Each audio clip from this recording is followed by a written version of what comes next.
Une fête de l'indépendance, vous le savez, qui sera célébrée le 11 décembre prochain à Manga dans le centre-sud.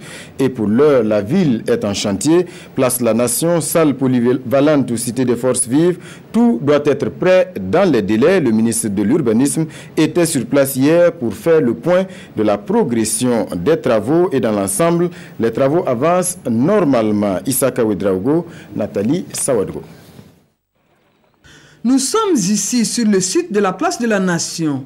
Le ministre de l'Habitat s'imprègne de l'avancée des travaux. Le maçon d'un jour a pu toucher du doigt les réalités sur le terrain, notamment la construction de la salle polyvalente. Pour moi, si on avait eu tout le nécessaire avant, peut-être qu'à ce stade-là, on devrait être au niveau de la toiture. Mais bon, malheureusement, les plans n'ont pas été approuvés à temps. On a fait un retard de 22 jours pour avoir même les plans. Donc, mais Dieu merci, on a pu rattraper quand même ce retard. C'est un chantier qui se déroule normalement.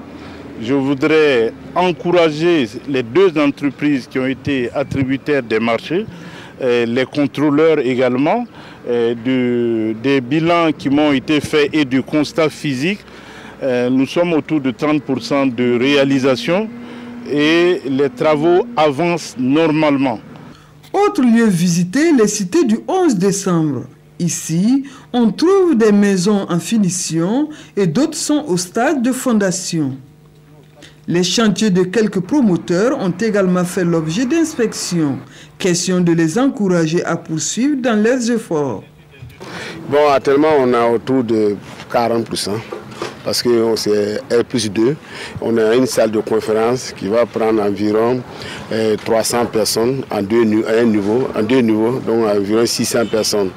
Donc ça aussi, là, on a la phase maintenant des choses. Donc on a autour de 40% d'exécution. Mais je pense qu'ici, le 11 décembre, on va être prêt pour la fête. Les travaux avancent normalement avec des niveaux disparates. Vous avez pu constater. Certains promoteurs sont déjà à la pente, c'est-à-dire qu'ils s'apprêtent à couvrir les bâtiments de tôle. D'autres sont encore au démarrage, mais dans l'ensemble, nous pouvons dire que les travaux avancent très bien. Voilà, nous allons continuer la pression et continuer surtout le contrôle technique. Parce que ce qui est important, ce qui est très important dans ces chantiers-là, c'est la durabilité de tous ces investissements que nous sommes en train de réaliser.